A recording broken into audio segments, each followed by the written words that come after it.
ladder. Red light goes on. Racing. Wide out, Ice Picnic was the first to bounce out and find the ground. Almighty Class came away well with Above the Peg and also Rear Admiral. Over on the inside, Street Parade, and easing behind those next of all, the mare Laced Up Heels, followed by Saloon Bar. At the tail end of the field is Planet Cash. Ice Picnic was able to cross over at the 800. He found the fence and he leads the way from the 3-year-old and the favourite up there running second, Almighty Class. A length and a half away then Rear Admiral down on the inside next of all from Above the Peg.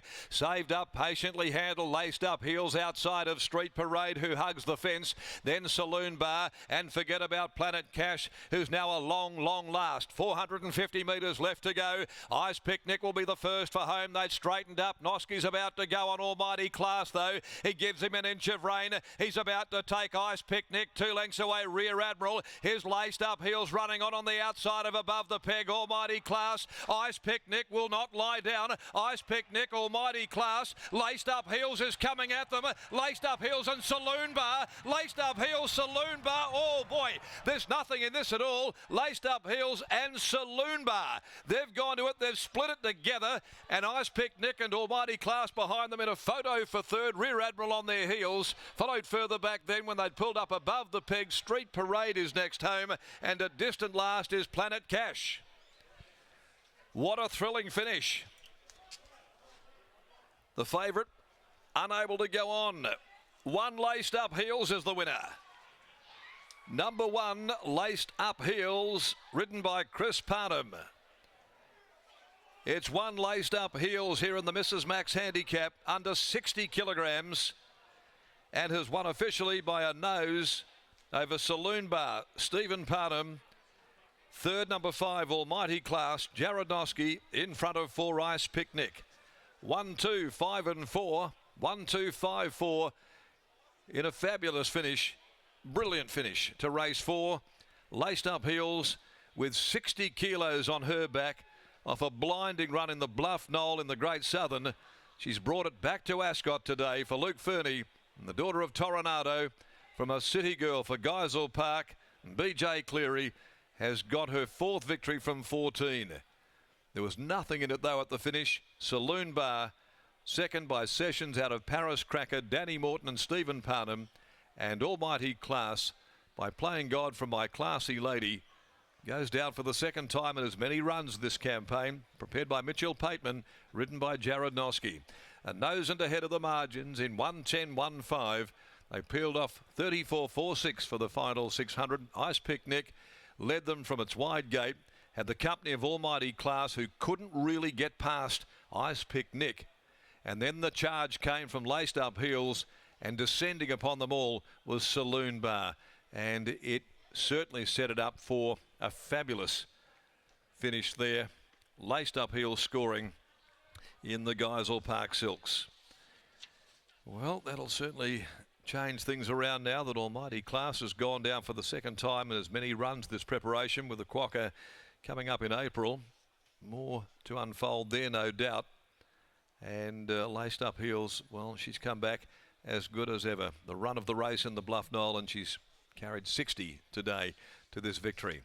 Race 5, the C Corp Handicap. Over 1,800 they'll contest the next event on the program at 3 o'clock. Let's go to the yard. Luke Fernie's awaiting the arrival of this very good mare. She looked a peach today. She's blossomed, she looked big and she looked strong, and she looked ready to win. Let's see what Luke has got to say about what the rest of the autumn looks like for Laced Up Heels. He's down there with Lockie. Thanks, Darren. It's going to be very, very interesting with a Quokka or a Joey in 3 weeks' time. We'll start off there, Luke. Laced Up Heels, second up here this afternoon, back in your care. Had to carry 60 kilos. Not an easy task for a mare. What were you thinking coming into today's event? I was always very confident that she'd win today. She's a class horse, and good horses can carry weight, and that's what she's done today. We just had to see it happen at the races. We see what she's like behind the scenes, and Brian rides her. He's 150 kilos, so she's carried the weight before, and yeah, she's come in and acquitted herself really well today. Big question now with a Quokka in 3 weeks' time, or a Joey if she didn't get a slot. I understand yourself and Eddie have been in some negotiations with slot holders in regards to this mare over the last week or two. Are we any closer to seeing her locked away? Would that give plenty of those slot holders that extra bit of confidence that she deserves her spot in a quokka? Well, I think they got to, yeah, they got to watch that race then and take a fair few notes. It takes a pretty smart horse to carry 60, and she's beat a horse that's going to the quokka, and the horse that ran second was really smart at Albany and was a really good run today. And Danny's got a big opinion of that one as well. So yeah, she's done a really good job. She's on track for the 20th of April. As I said, she was only second up today. She had a long layoff since returning to WA. Is there still improvement to come with her as well? Yeah, definitely. We've gone 3 weeks between runs, just trying to keep her fresh. I think she races best fresh, and I don't know if we need to stretch her out too much this time. We'll just keep her in a happy spot. She's happy doing what she's doing. She's racing really well, so we don't need to change too much. Now on to the Oaks later on today. Kinillan's Legacy, what do you make of her chances? Yeah, really excited to see how she handles the 2400. Obviously, it's another step up from the 22. It sorts a fair few horses out that 200 metres, and she's got it in her breeding to run that far, and hopefully she gets an economical run and can be really hard to beat. Congratulations here and good luck in the Oaks. Thanks, buddy. There's Luke Fernie, and here's Chris Parnham catching up with Scotty. Well, Chris, first up in that Bluff Knoll, she was in a different postcode to the leaders on a day where it was hard to make ground, and today she shows that was no fluky run. She's the real deal.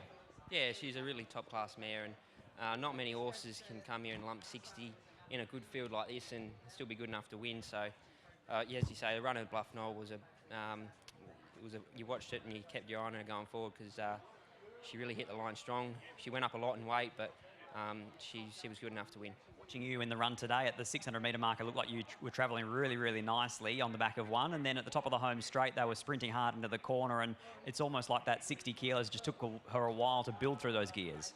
A little bit, yeah. Probably didn't have the same nippiness that she would if she had sort of 56 on her back. But, yeah, I just thought she was tough and courageous. And she's probably going to be better suited in a high-pressure race where they really go quick up front because she can sustain pressure throughout. They just felt like they went a little bit slow for me for where I was, and but she was good enough to win.